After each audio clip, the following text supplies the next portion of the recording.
The moose is loose here on the Lee Schools TV podcast. That's because our guest today is Morgan Moose Wright. Hey, what's going on? Hey, thanks for being here. Hey, thanks for having me. Yeah, so you're a PE teacher, Diplomat Elementary School. Yes. Let's talk real quick before we talk about, what you're teaching the kids at Diplomat and some new and exciting things you're doing there. Well, first thing I want to ask you is the origin of your nickname, Moose. Where'd that come from? Okay, Moose comes around because about 8 years ago, one of my friends, I used to do the obstacle course races like Spartan, Tough Mudder, Savage Race. I was running those on the the elite circuit where you could like win prize money. And one of my friends showed up and she's like, hey, I brought you a silly hat because I know you like wearing silly hats when you teach. And it was this really adorable moose hat with a little tiny Canadian, flag on it. Like, okay, cool. So I'd already run the competitive wave. And so I always liked to run a fun lap because running something competitive there's nothing fun. Like 2 miles into it, your inner child is crying. You're already like wishing you could be somewhere else because it hurts. So I'd always run a fun lap. So I put on the moose hat and I'm running a fun lap. I'm just helping people get through the obstacle courses and cheering them on and giving them high fives. And it stuck. People were like, oh, you're that moose guy. You wear that hat. And then when I go teach PE, PE is fun. For elementary school is awesome. Except kindergartners. Kindergartners are terrifying. They're like squirrels who learn how to wear pants. It's like you're trying to teach them and they're like, don't do that. Take that out of your mouth. Stop touching her. What are you chewing up? But you put on a silly hat. You have their full attention. So I would wear the moose hat as well. So the whole moose thing stuck on. And I like competing while wearing it because it blocks out the sound. It lets me focus. It's almost like blinders for horses.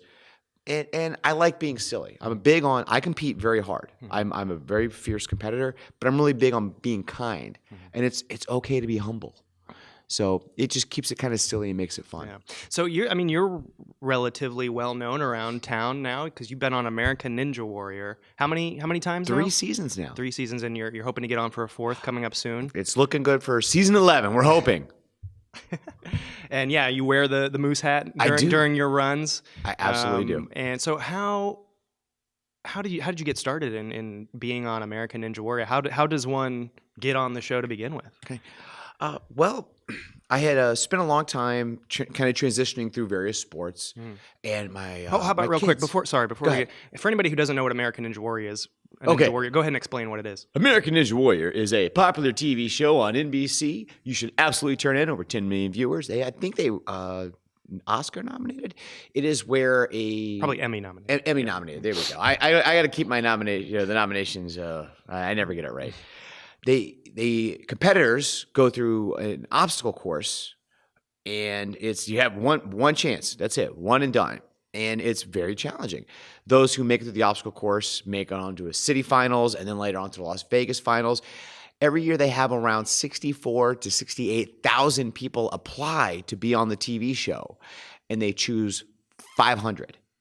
So it's very fierce to get in, and you have to not only be athletic, they have to think that you're going to be good for TV because ultimately it is a TV show. So that is American Ninja Warrior. So clearly you're great on TV. I am a ham. So what got you into, is it just you saw, were you a fan of the show and then said, I can do this? Or what made you say, I'm going to apply to be on the show? My kids, specifically my daughter Jocelyn. At the time, she was like 9. And she was like, Dad, you got to do the show. You already do all this obstacle course running. And I was getting a little too old. At the time, I was also competing in MMA. And I was starting to wake up and say, you know what I'm tired of? Getting hit in the face. This is starting to really hurt. And because I was a phenomenal boxer with the military back in the day, but I was I wanted to look at other sports. And my daughter just kept hounding me. And then finally, she was going to turn 10. And she was like, Dad, Father, for my 10th birthday. That was it. She's like, I want you to compete for the show. I want you to try to at least apply. So I didn't think much. I looked at it. The application process is challenging. It's about 12 pages of online information you have to fill out.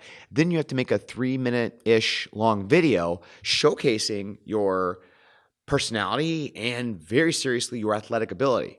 She followed me around with my phone and filmed me for about a 4-day span, just doing everything. With oh, Dad, use this clip, not that. Okay, let's talk about this. And okay, whatever. I submitted it, Didn't think much about it. 3 months later, I get a phone call. And then 4 weeks after that, I'm in Atlanta competing. Wow. When was that? So like that was like 2014 or That was, I want to say 2016. 2016? 2016 Okay, all right. for season 8. Okay. So is your daughter your biggest fan, would you say? I would say between, either my daughter Jocelyn and just as equally my son Jackson. He's just turned 11. She is 13 going on 19, feels like. But yeah, they're massive fans. And they travel well. They love it. Like I get called, they're like, oh, we'll start packing. When is the day? They get all their homework. The problem is they're good kids. Because if they were bad kids, it would save me so much money on Christmas. Like, oh, you have coal again, and Dad has a new car. But no, it's good. They were the big motivation for this. Yeah. So what is it like being on the show? Take me, from the time you arrive on site to, the whole process of checking in and getting ready and going through the obstacle course and everything that happens. It's definitely a process, I got to tell you. It's like you have to show up. And here's the deal. Ninja Warrior is a great show. They don't pay for anything. They if you make it to the Vegas finals, they did fly me out to Vegas. They do pay for my room and give me a stipend for Vegas, but only for me. For the regular show, the city qualifier and city finals, they don't pay. So I had to plan ahead to get ready to go because it's about a 3-month window between when you submit your application and when they start calling people. So I have to start saving money now because you have about a 4-week window to get to wherever they call you. And plane tickets, I know what you're thinking. Teachers are loaded. It turns out my student advisor lied to me in college and has some explaining to do. But so we fly out about 2 to 3 days early because you have to do what they call B-roll interviews and side interviews and a lot of pictures and media releases. And so that's what the little packages they put together before you do your runs that they show on. So they got to shoot all those and edit them together to be ready for broadcast. Oh yeah. And there's 100 ninjas there. So they have to go through all of you. And you want to see there. And also too, we're all like little ferrets watching the course get built. So you always get there early because you want to see we're all peeking through the guard fences. And they have security guys, but it's not like they're going to stop 100 ninjas climbing around on stuff to peek at obstacles. Because you don't know what the obstacles are going to be beforehand. No idea. And we're not allowed to touch them. We can look at them. So we always get there early. And then the big part of the process is we see what they're doing. We all panic. And then we go to whatever ninja gym is nearby and we build it right there on the spot and practice it over and over again.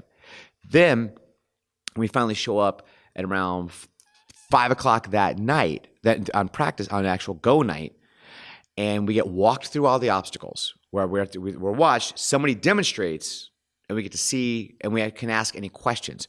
Because if you mess up, they just like if you touch something you're not supposed to touch, the side barrier, or you grab a pole that's not supposed to be touched, or part of the obstacle, the buzzer goes off, and if you do it, they won't show your clip. It's like if you get called out by messing up on that type of scenario, they just won't show you. And ultimately everyone wants to be on TV. Yeah. I mean, I'm not going to get rich or anything. I like being on TV because it's fun, because then my students see it and that motivates them and makes teaching PE easier. You compete that night, and they don't even start competing until about 10:30 at night, maybe 10. Oh, wow, that's late. 10 o'clock at night is like 1:30 in the morning on teacher time. Yeah. It's like I have so much coffee in me at that time. Why do they start so late? They film at night because there's less ambient noise and the lighting is better. Okay. And there's less traffic, so people can come and get in and out a little easier. They film from about 10 p.m. till about 5:30 a.m. And I'm lucky that my kids are young because that means I get to go around midnight or earlier. Because those they make the people who don't have kids go at like 5 a.m. Oh yeah, they're like, hope you have some coffee there, Sparky. That's crazy. Then you compete. Now, if you make it through the obstacle course, you automatically go on to the city finals, which means you have to wait around till about 6:30 in the morning to do the survivor shots, all the final. Like these are the top 30 that move on. So then, by the time you finish that and get back to your hotel and shower in bed, it's about 9 a.m. Okay, and then I was up again by 1 p.m. the next day to get ready for the city finals, because city finals takes place very next day. Where you do the next 4 obstacles on the course. Instead of 6, now you have 10. So you have to go back. And that's what gets a couple people. If you don't get enough good rest, you're tired and you make tiresome mistakes. And it hurts. That's why you see ninjas always feel bad when somebody fails on the first 1 or 2 obstacles, because they spend all year getting ready for that moment. And to wipe out, you're like, I feel you. So overall, it's probably about a 5 to 6 day process. No. Sounds intense. A lot of fun, though, I'm assuming. It's so much fun. Oh my gosh. And it is. It's like, they have like, when you're warming up, they have like the little ninja pit area where you're supposed to warm up. Super boring area. I usually just like go under the rope. And it's funny because I'm like Ned Flanders of the ninja world. I mean, I literally, neighbor. They're like, it's just Moose. Let him go. So I'll wander through the crowds. I'm like high-fiving kids and, holding babies and shaking hands. Because I like to go out and meet people. Yeah. Go hanging out with my family. I'm sure you meet people from all over the world. Right? Oh, it's so much fun. I do. They put your social media out there. Like I've gotten on Instagram, Morgan the Moose on Instagram. Yes. So, and what happens, like, I was in Miami, I was around 1,000 people following me. After Miami, I'm around 20,000 now. So I get messages from all over the world. And it's funny because my wife would joke, I bet you have all these girls messaging you. My number one fan, middle-aged dads. And they're all super cool. They're all like, hey, Moose, you got me motivated to go back to the gym a little bit, play with my kids some more. I've signed my kids up for sports. I'm going with them. How much fun is that? That's cool. I like it a lot. So how far have you gotten? What's the furthest you've gotten on the? You said you made it to Vegas finals. Vegas finals. Oh my gosh! And then did you wipe out? I wiped out in stage 1 of the Vegas finals. Balanced obstacle got me. But let's talk about how going to Vegas in your 40s so much different than going in your 20s. You've been to Vegas in both time both time frames. Both time frames. You go in your 40s, it's like, oh man, I can catch a show. Arias has a buffet. I need to buy some trinkets and souvenirs for my friends, and I'm gonna take some pictures. Oh my gosh, I've turned into my father. It's what happens. I've never been to Vegas. It's fun. The dry humidity is such a welcome change for Floridians. Yeah. It's like it was 108, 109 degrees. I was like, that's okay though, no humidity. So do you plan to? I mean, is your ultimate goal to win the finals? I don't know how. Is that why you keep going back every year, or is it just because you love it so much? I'm gonna keep doing this until I make it all the way to the end, or? I think the big secret with ninjas amongst us all is we realize nobody wins. It's like they've had one winner in 10 seasons. Really? But I do like to see how far can I go? Yeah. It's like, I've been in, when I was boxing with the military, I knew that I would step into a ring and say, okay, this guy's amazing. He's probably going to kill me.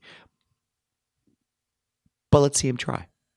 And I like to compete. I've never been a grouchy competitor. If someone beats me, I'm like, great job. You've earned it because I'm never going to give it to you. But I also like to test me. I'm 44. I'm getting to an age where life stops giving and starts taking away little things. Yeah. It's instead of talking about what I'm going to do for the weekend, I'm talking about what specialist I need to see to go get this one thing on my body fixed. I do it because I like it, but also I like how much it motivates my students and my own children. I don't pay for allowance at home. I only pay for fitness. And my kids, they're in great shape. And I like it because it's something we can do together as a family. What kind of things do you do with your kids? A lot of times, like my daughter's really into volleyball. My son's into grappling. So like I'll help coach her volleyball. I'll coach his jiu-jitsu school, his classes. We'll go running together. I built a whole ninja rig in the backyard. We'll goof off on that. I've got weights in the garage. And I like it. I like not charging or not paying them for allowance. I'm like, I feed you. I keep you safe from bears. You can do some dishes. But if they want to make money, and they do, I'm like, no problem. I pay $1 a mile. I pay $0.25 for every 3 pull-ups. I pay $0.25 for every 20 push-ups. And they have to be real push-ups, not assisted, not where you just head bobbing like you're listening to the inner music in your brain. And it's worked out really well. So what do you do to train for the show? Training is pretty dynamic for me. I joke about my age, and you'll see people that'll say, age is just a number. Okay, tell me that when you're in your 40s, because I've noticed recovery time, especially from injuries, is 3 times longer. So I train smart, and I train very effectively. I do a lot of so many pull-ups. So I do pull-ups. I climb ropes. Rope climbs are a big deal for me. I do a lot of peg boards, monkey bars. I just put towels on my pull-up bar, and I will just grab a towel and use that instead. I still like grappling because, of all the martial skills, I'm a huge fan of jujitsu. As like it just makes everyone relaxed. There's nobody rolls in jujitsu and has an ego. Are you well trained in jujitsu? I'm pretty well trained. I've been for a few years and I enjoy it. And I also like jujitsu because you can't pretend to be better than you are because you have to tap, or you go to sleep. It's for those who don't know jujitsu, it is grappling. It's submission-based wrestling where you have wrestling, but there's a submission hold somewhere at the end is the goal, and you have to, and that lets the other person know you've won. You've been my arm in a way, or I can't breathe, and please let go. Great job. So is like karate more kicks and chops and punches, and jiu-jitsu is more ground grappling? Like watching an MMA match and the guys are both on the ground and they're pulling on an arm and getting them to tap out. That's jiu-jitsu? That is jiu-jitsu. Yeah, okay. That is jiu-jitsu. And I've gone through the boxing. I've gone through the Muay Thai. Nowadays, I'm a big believer that grappling is one of the greatest. People like want to put their kids in, and I want to put my kid in martial arts for discipline and self-defense. I tell a lot of parents, jiu-jitsu is where it's at. I don't want my 9-year-old, 10-year-old kid getting punched in the face in boxing because it is an aggressive sport. Yeah. Their bones are still growing. You do have a high chance of injury or to promote aggression. Yeah. Where I've noticed with jiu-jitsu, it tends to make everyone a lot more calm. I found grappling gyms to be uniquely ego-free because you have to be. You cannot wrestle with an ego because you will get hurt or you will hurt someone else and you will get kicked out of the gym. And then you have no one to wrestle with. And you'll find that the higher somebody goes in that skill level, they're just nice people. Like we have a national champion in town at Black Tie Jiu-Jitsu, and this is not a plug. This is just me because I'm named Corey Brown, national champion, nicest guy. Humble. He shake his hand. It's like you're holding a palm leaf. Hey guys, nice to see you. He is the gentlest killer I've ever met. It's like it's very unique seeing how those high end guys operate. How do you train year round, or is it like you have to make sure you start a few months or however long before the show starts, or both? Yeah, I stay in shape year round. But you ramp it up. I ramp it up. Yeah. Like right now, I'm in ramped up season. I just submitted for season 11, and we have about a 3-month window before the phone calls go out. So what happens is you have to bet on yourself and train as if. Stop it. You have to train on yourself, bet on yourself that you're going to get the call. So I'm on, a well-maintained, I don't want to call it a diet, but I would say my nutrition habits have definitely changed. My fitness levels, I usually work out around twice a day, 4 to 5 days a week, and at least once a day. Even on my rest day, I'm still at least banging out yoga. Because yoga's not my favorite, but it's so good. Yeah. Why? It helps with that level of flexibility, and as we get older, our ability to react, our reaction speed is diminished. Like, I was joking about, I was on the boxing team in the military, and I was a phenomenal counterpuncher. That was what I could do. I could see, and I'm a southpaw. I would see your overhand right and be like, okay, I should move. Now, I will see your overhand right, like, I should move. Because you cannot react at that same speed. I found the yoga helps with the flexibility and just overall general health. And it's funny because a lot of guys are like, oh, yoga's for girls. No, it's for everybody. Yeah. And it's a big deal. It's just being flexible helps you avoid more health problems as you age. So what kind of, we were talking a little bit before the podcast started about your diet. So what kind of, obviously you're in great shape, a lot of exercise and, working out. But what kind of diet do you adhere to? My number one. It's funny because as far as diet goes, it sounds weird, but my number one thing doesn't even involve food. Mm-hmm. It involves good sleep habits. Mm-hmm. Everything goes around good sleep habits. I was actually just listening to a podcast yesterday about the importance of sleep. Oh, it's the number one thing we cheat ourselves. We become adults where we know better, but we're like, oh, sleep. And I understand it. Because like for me, I get home, like if I'm up at like 9:30, 10:30, that's my me time. The kids are asleep, the wife's asleep. I can be like, I can watch all the YouTube videos I want, I could do whatever I want. But good sleep habits help us make better nutritional choices because we have the discipline to do so. We're not tired. So when you're tired, you take the easy answer. Yep. You pull into the drive-thru. Mm-hmm. And even then now, like I have a serious PG-13 level romance with Chick-fil-A. And it's like, and that's okay. Because even then, when I pull in, I already know. I've gone online. I've looked at the menu. I know what my healthier options are. So my diet generally revolves around avoiding, my number one thing is I avoid liquid calories. Such as? Listen, I love sweetened coffee, but my coffee is black and my tea is in the harbor because America. However, it's your body just doesn't process liquid calories the way it does food. It does not register them. So juices, it is the number one reason humans gain weight is liquid calories. That is the number one Does reason. that include like smoothie? Because I have a smoothie like every morning for breakfast. Is that bad for me? No, full disclaimer, you're not a dietitian. I am not a dietitian. But would smoothies, because it's got fruit and spinach in it, and so spinach is great. Low-fat Vegetables. yogurt. The downside is fruits. Fruits are very high in sugar, and there's a reason fruits taste great. Like I love fruit, but I will only eat fruit prior to working out for the sugar boost. Like people like an apple. An apple is super crunchy. That will wake you up. That wakes you up, and the sugar boost will power through workout. But fruit, I take fruit the way I take dessert, and it's minimal.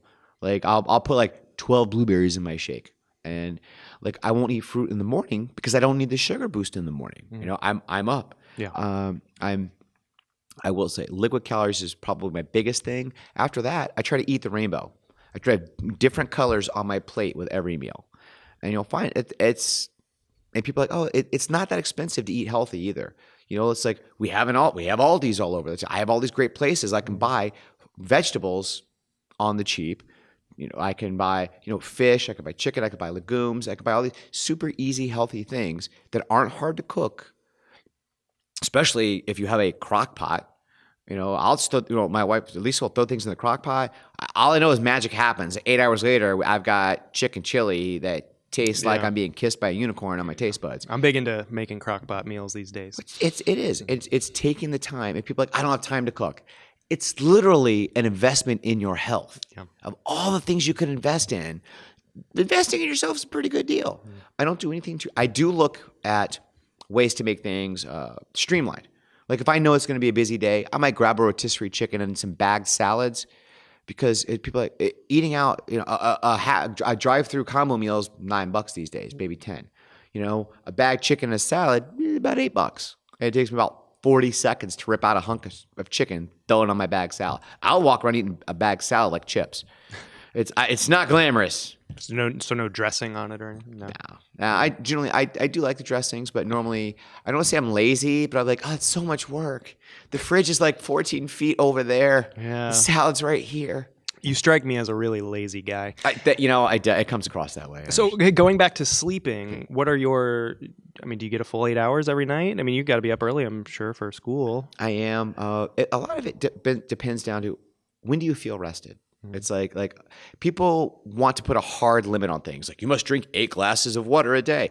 It's okay. What do you feel? Like you can look at water and say, okay, how is my urine? If it's coming out looking like a banana, I need more water.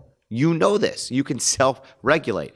For me, I need about 7.5. Yeah, I know 7 is like the minimum that experts recommend. It is. If you're getting less than 7, then that's not good for you. It's not. And you'll know. Do you feel tired? Yeah. And we all hit that little middle of the day slump. If that slump is hitting you really hard, the chances are you're not getting enough sleep at night.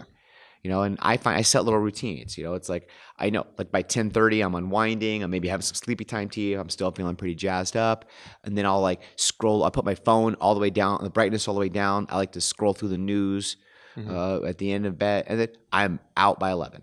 Yeah. And then I'm not up again until like 6:45, so I get 7.5 hours of sleep. There you go. And you had also mentioned that you do intermittent fasting as well.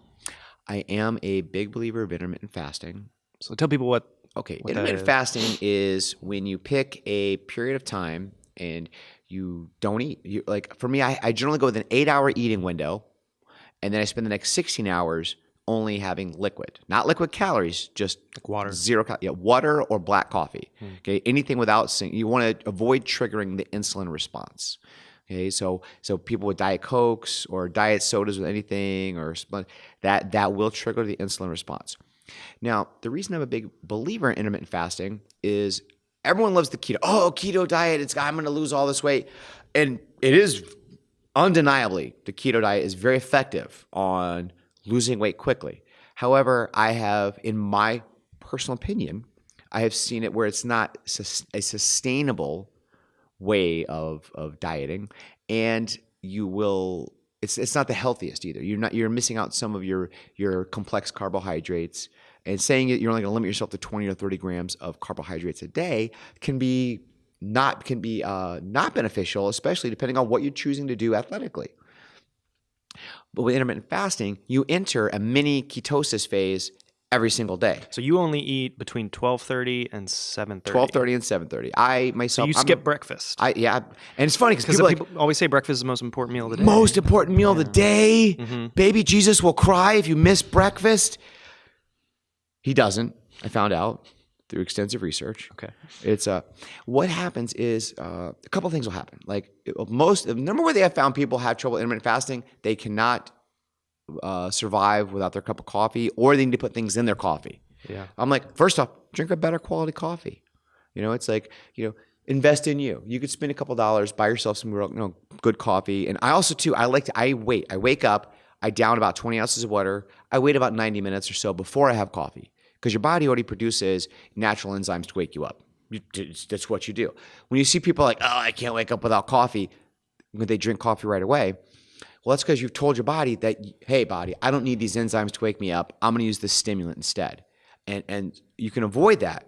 So you're just kind of training your body a certain... Yeah. And so I wake up naturally. Maybe I'll have a cup of green tea because that doesn't trigger the insulin response. And it's hot. I like a hot beverage when I wake up.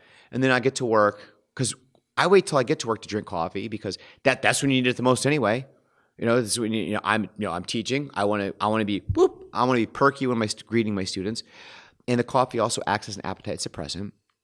I make it till around 12:30. So, and if I'm not hungry, sometimes I will wait till 1.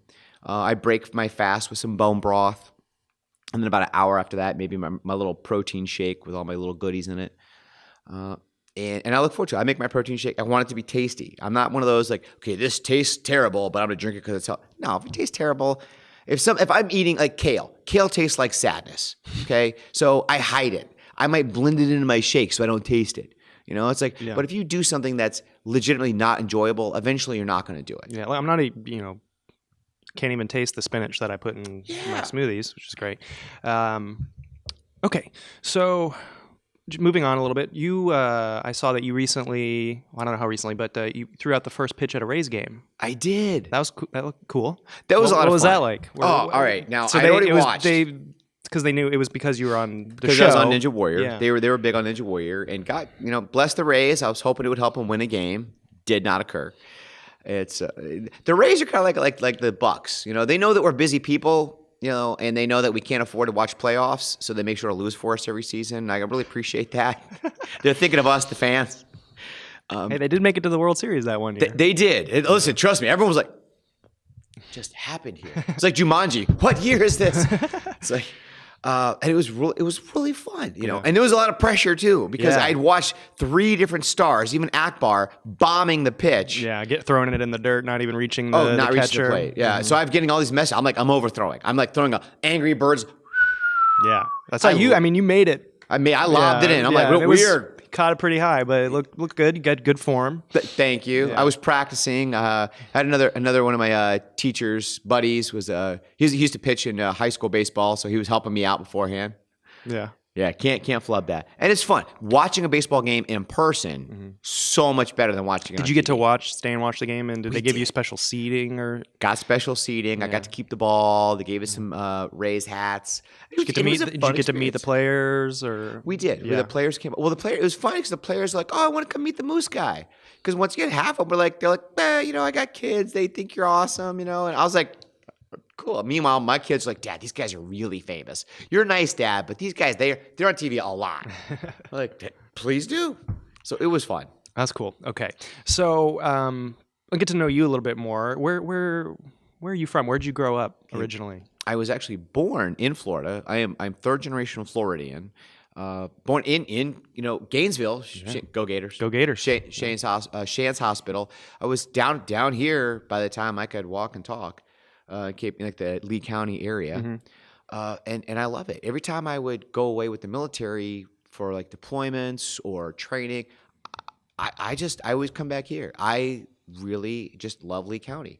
People always want to move away. Oh, this is home. I want to go explore the world. But down here I like it. We have good schools. Crime is low for the size of growth. Jobs are plentiful. It's a beautiful area. I mean, everyone has their Traffic's problems. not Traffic's too not bad. terrible. Sometimes during season, people complain, but then you compare it to like when you go over to Miami or something, and the traffic right? is horrendous. So, Oh man, or people complain that I'm gonna go live somewhere, and they go somewhere where they have to pay a state tax, and they're like, yeah. I'm coming back. I love being here. Yep. I know somebody who recently moved out of California because they were like, cannot afford these taxes anymore. Okay, so did you go to Lee County schools? I did. I was which at schools? Tice Elementary, and that was fun. My dad, Ken Wright, was taught there for 20 some years. Very first, in the very first group to receive Golden Apple. So I learned a lot of my teaching skills from him. Well, you're Golden Apple recipient as well, am. right? What year did you? 2013. I was the first PE teacher to ever receive Golden Apple. Oh, very cool. It was, thank you, because it was pretty crazy. Because at first, I was like, this is going to be fun. And then I started moving on in the process. It's a rigorous process. Yeah, we had Marshall Bauer on the podcast it's a few weeks ago, and he was going through what they... Yeah. And then I got there, and people are like, oh, this is about as far as you're going to get, because, it's not like you're a real teacher. You only teach PE. And I'm like, challenge accepted. So everyone was surprised, including myself. But, I made it through. I was at Suncoast Middle, now North Fort Myers Academy of the Arts, and then North High, Red Knights. So, and I loved the education I got in Lee County. My kids are both in the public school system. It motivated me to become a teacher myself. When you come from a family of teachers? I do Your come dad? from a family of teachers. My dad, my stepmom worked downtown for many, many years as well. It's like, it's a good life, and we live within our means. We live within our budget. I love what I do. I literally am going to leave here and go get paid to play kickball as an adult. I am adulting so hard and playing kickball with kids all day. And you're telling me your wife works for the school district as well. She does. Lisa Wright is awesome. And she is I'm going to get this. Maybe I might get the health occupations specialist coordinator. She works for helps with the adult and career tech ed, and helps run all the health science colleges for the high schools. She's amazing. I don't win many arguments because she remembers everything. Oh my gosh, know what you actually said 6 months and 3 days ago was, but it's great. It's fun, and clearly I'm pretty sweet on her. How did you meet? Oh gosh, we had one of our buddies. I made a mutual friend. Hey, I got this girl you got to meet. Hey, I got this guy you got to meet. For about a year, kept pushing us towards each other. And I popped in to the restaurant she was working at the time, theoretically to talk to him, but really I'm all like, yeah. and then she saw me peeking at her. We went on one date. We've never been apart since. It's like been 17 years now. Awesome. And you have 2 kids? We have 2 kids. We have Jackson Sky and Jocelyn Sunstar. It's my middle name's Sunstar, and I'm not part Indian because my parents really love the 60s. Interesting. It is. So I passed on to them, and we love it. It's like they're both like I said, they're just good kids, man. Yeah. And we're loving life. We're very cognizant that right now we're living in the good old days that we'll reminisce about later on when we're in our golden years. Yeah. So we're just a really happy family. Okay, so now I want to talk about Let's do it. Teaching PE at Diplomat Elementary. So you said you've been at Diplomat for 3 years now? Yes, I'm on my 3rd year at Diplomat now. So what is your what's your philosophy on teaching kids physical education? What are your goals? Okay. Your teaching style. My teaching style is I base everything on high expectations. And I'm a firm believer that PE at elementary school level should be fun. We need as a society to get kids to buy in to fun fitness at their most malleable, most impressionable age. Okay, like let's say I'm teaching a soccer unit. Okay, which is what I'm teaching right now. If A soccer unit? I'm Is that what you teaching said? soccer right Okay. now. I don't need a 6-year-old to know the difference between a fullback, a halfback, a striker.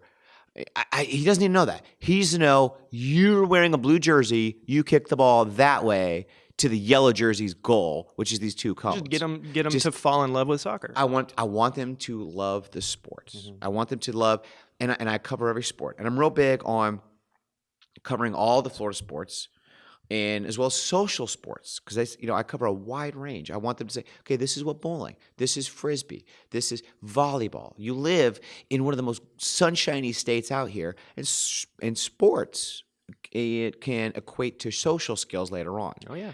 And it's funny because not every kid is meant to be an athlete, but every kid can have a basic grasp. Like I'll show my kids who aren't very athletically, inclined, I'll say, let me show you how to play defense. And it's like Aladdin. It's a whole new world. When they realize if I put my hand up and slap the ball down, I am now a hero for my team because I kept them from making a shot. I'm big on showing kids how to play to their strengths. And by making PE fun, they buy into fitness. And by buying into fitness, they now become a lifelong learner of physical education. So I'm high expectations, high structure, very orderly, but fun. Yeah. I am firm, but fair and fun. And they really, it's just really caught on. They really buy into it.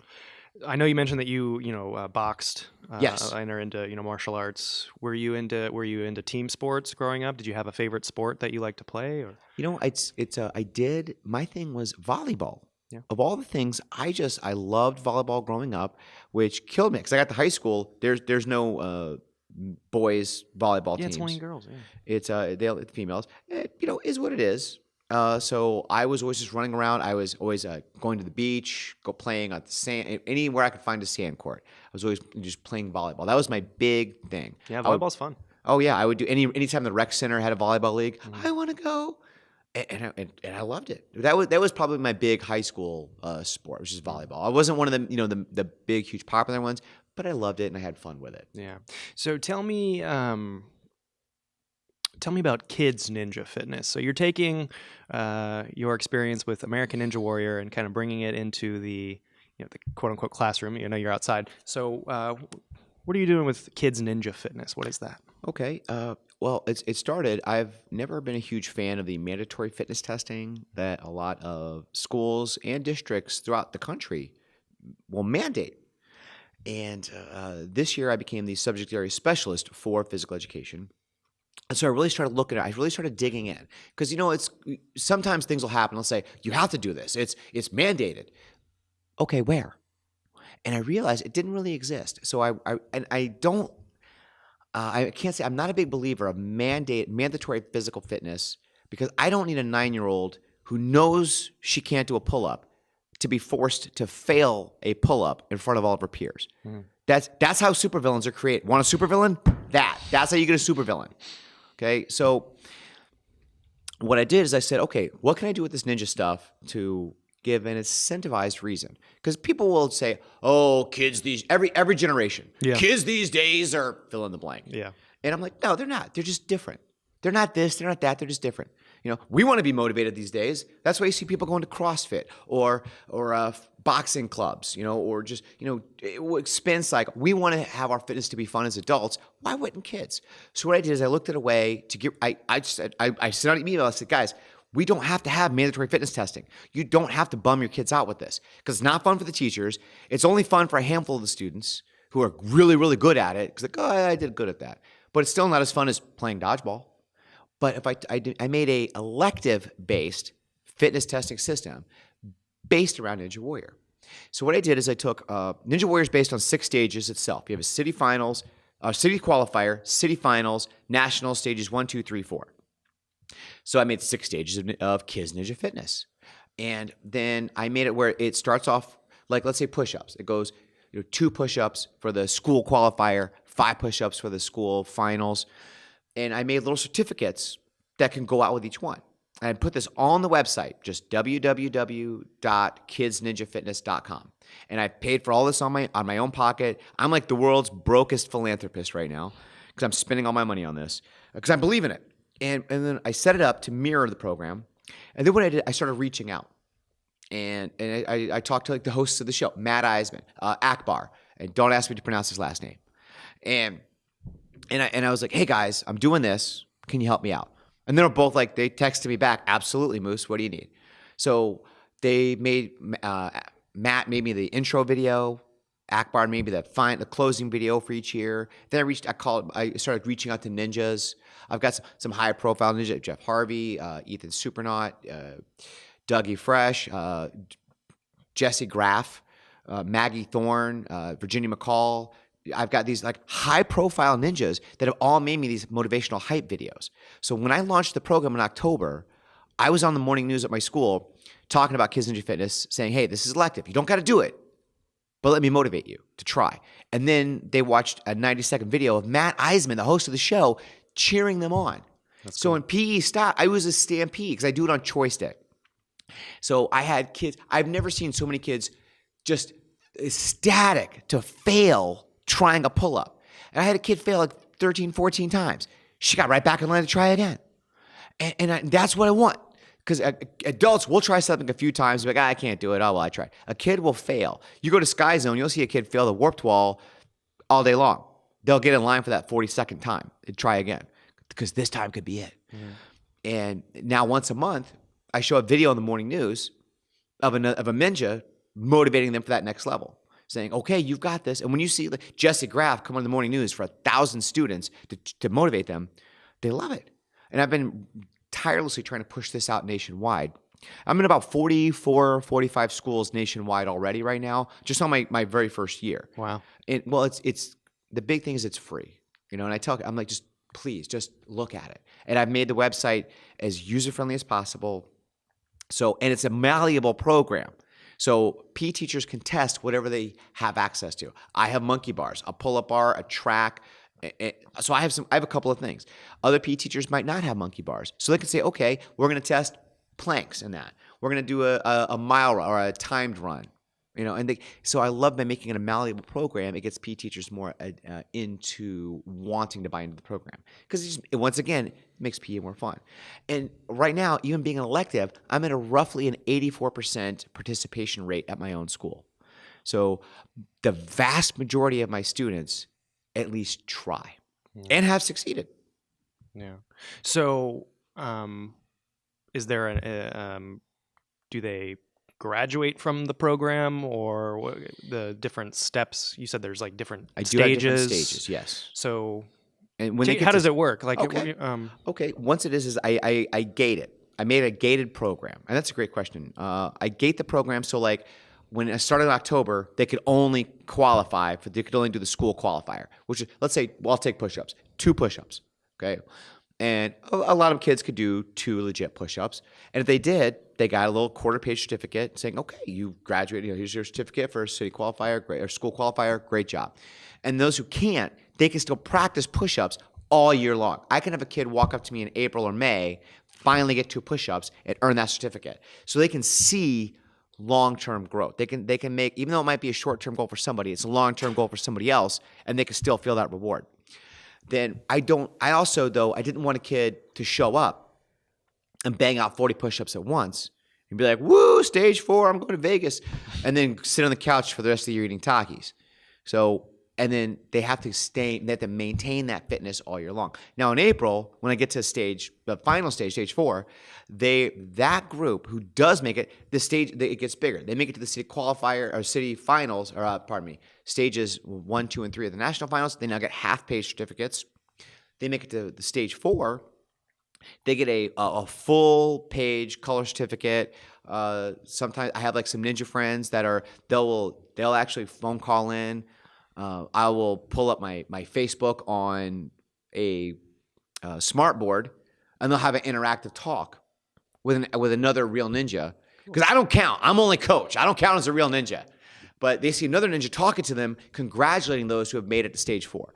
Now, that's something that I do. Other PE teachers might do something else. They might have a ninja party at the end. I've got, like I said, the video by Akbar for those who do make it to stage 4. And it does, because I'm a big believer. We're really cognizant on rewarding academic success. But in the early levels, we're not as cognizant on rewarding physical success. And I do that because for some kids, that might be the only success they get. And I want to hook them in whatever it takes to get them through school. Because I'll talk to kids, hey, great, you know what? You're phenomenal right now at this sport.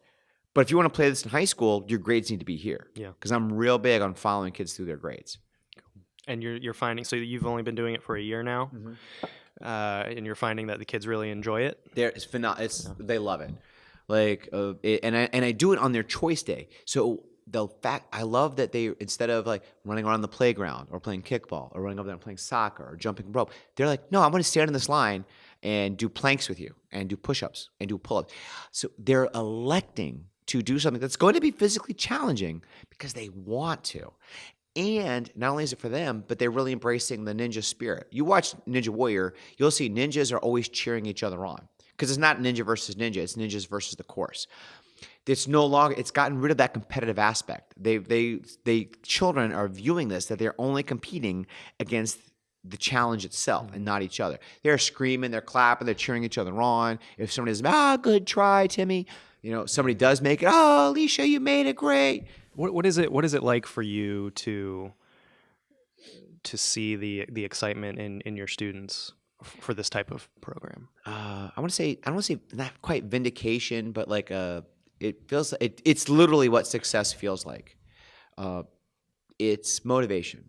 We, as teachers, we have to, not only do we motivate our children and our students, we have to find ways to continue to motivate ourselves.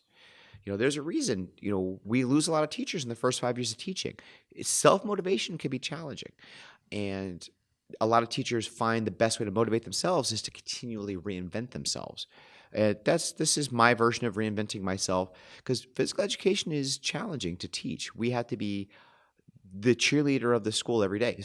PE should be Disneyland every day. It should be the happiest place, neck and neck with lunch every day, and it should be. And there are days too that it can be challenging to be that cheerful. And those days I'll actually dress more. I'll wear a tie to go teach PE that day, because it makes me feel more professional, and then I act like a professional. Or I'll wear a silly hat and the kids laugh, which then makes me laugh.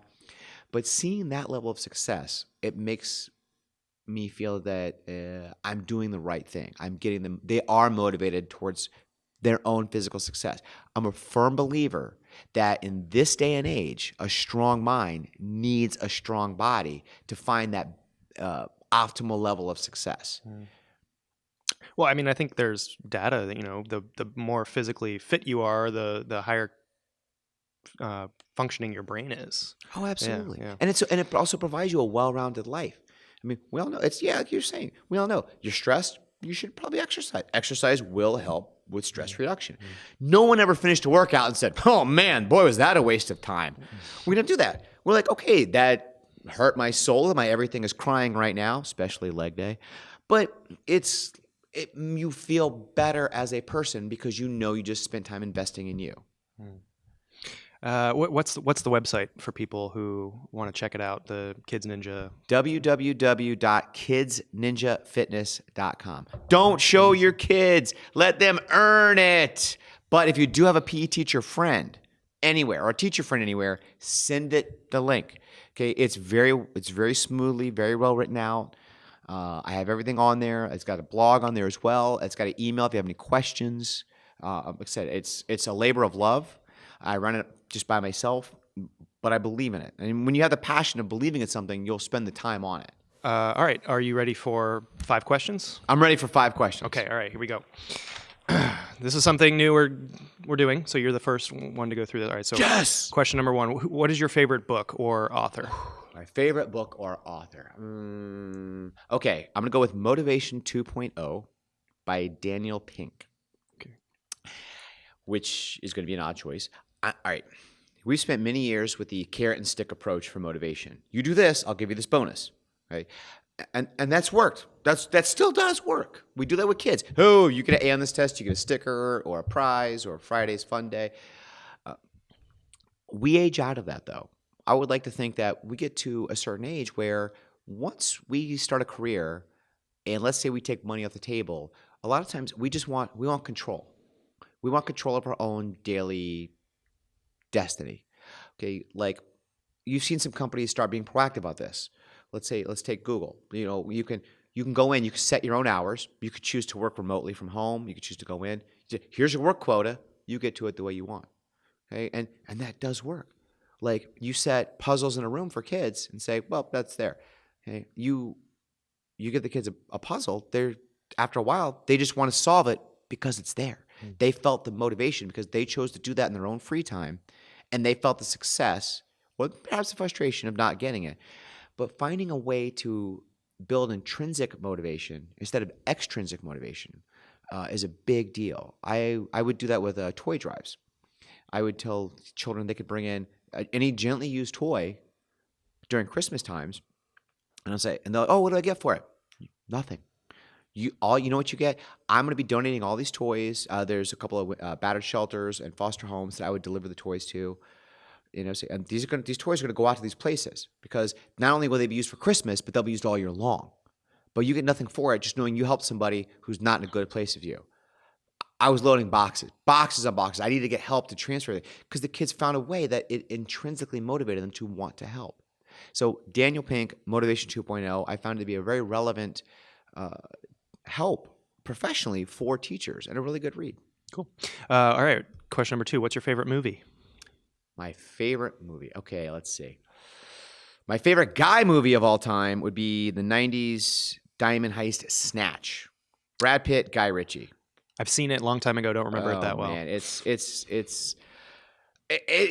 like the quintessential guy movie. Lots of plot twists, bare knuckle boxing, and hilarious. Yeah. My all-time favorite movie overall though, probably Saving Private Ryan. Yeah, I love that movie. Oh, the ending where the guy, he's looking at his gravestones of those who, every veteran watches that movie. You're like, Yeah. Okay, question number 3. What's your favorite, or who is your favorite musical artist or band? Favorite musical artist or band? Okay. Or you can say favorite song. Okay. We're going to go, it should not surprise you now, I'm going to have 2.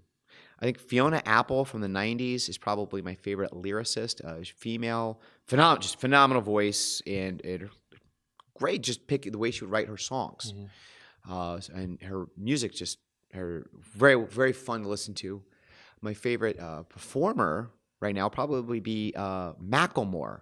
Really? The rapper, because he's been quiet for a little bit now, hasn't he? He did well. He's been on tour. Okay, yeah. He's been on tour. When they go on tour, you don't see that. I like him though because he's back when rap was funny, and you could understand what the heck they were saying. They're like, you hurt? No, I didn't hear. Please, I'm old. Put the words on you put on closed caption nowadays. It doesn't help. It's like, but I can understand what he's saying, and he's funny, and he's self-depreciating, and just back about having a good time and living life. All right. Okay, growing up, other than maybe PE, what was your favorite subject in school? Oh, history. Yeah, history, hands down. I mean, history was like I was a voracious reader. I still enjoy reading. I don't get to do it as much, but history was like people I want an exciting story. Crack open a history book. The world has done some pretty crazy things, man. It's like, you start reading about some stuff and you'd be like, I can't believe that happened. And everyone was like, no, that's a good idea. Let's do that. It's like, the world totally flat. Yeah, don't fall off the edge. It's like, and you read that, like I would just eat, sleep, and breathe history lessons back in the day. Yeah. Did you say your dad was a history teacher? Or what? No, he was a 5th grade, but he was a big history buff too. So I think that's maybe with the line because he would start telling me about the fun stories of history. Yeah, and you start learning about these characters and be like, man, this is insane. Yeah, I think I'm there. I think history was my favorite subject in school too. Probably why we've had a couple history teachers on the podcast already. Okay, all right. Final question. Final 5. question. I'm ready. So if you could have dinner or a conversation with anybody, living or dead, who would it be? He has that. Theodore Roosevelt. Yeah, why? Rough Riders, man. That guy was amazing. Like, talking, everyone wants to be somebody, that person's full of life. He lived life to the fullest. Life's like, hey, you have polio. He's like, cool. I don't know what, built himself from scratch, from being a sickly child, would wrestle with his troops, would box with soldiers, his Secret Service guys. I mean, we all know, got shot, gave a speech anyway. San Juan Hill led a charge, still was a phenomenal father, amazing husband, really truly cared about the sick. Like he would spend a lot of times working on funding for healthcare at the time, considered very progressive. I mean, and the guy was inordinately tough. I mean, he was out. They were out hunting. Got his boat stolen during the winter. Okay, him and three. They actually spent 3 days building another boat by scratch. Tracked down the boat thieves, beat them senseless, even though they had weapons and they didn't. Okay, tied them up, carried them back through the snow, and then he was a sheriff at the time. Said, "Okay, you guys are arrested." Arrested them instead of hanging them, which was very progressive at the time. Yeah. So he was just one of those all-around phenomenal American guys. I'd be like, "Let's talk." We would probably box and wrestle too, because oh god, That's why he's on Mount Rushmore, right? oh right. Yeah. All right. Hey, is there anything else you wanted to talk about while we've got you here? Other than that, no, I love it. I mean, I love being here. I love it. Be nice to your PE teachers. They'll be nice to you, because I'm a big believer that a well-run PE program sets the discipline tone for a school. But I'm having a great time. Thanks for having me. Yeah, all right. Thank you for being here. Morgan Wright, PE teacher, Diplomat Elementary School, American Ninja Warrior. Hopefully we'll see you on the next season. So good luck with that. It's looking good. I'm excited. Right. And good luck with the Ninja Fitness program. We hope it takes off. Thank you. Me too, man. Thank you. All right. Thank you. And thank you all for watching and listening. We'll see you next time.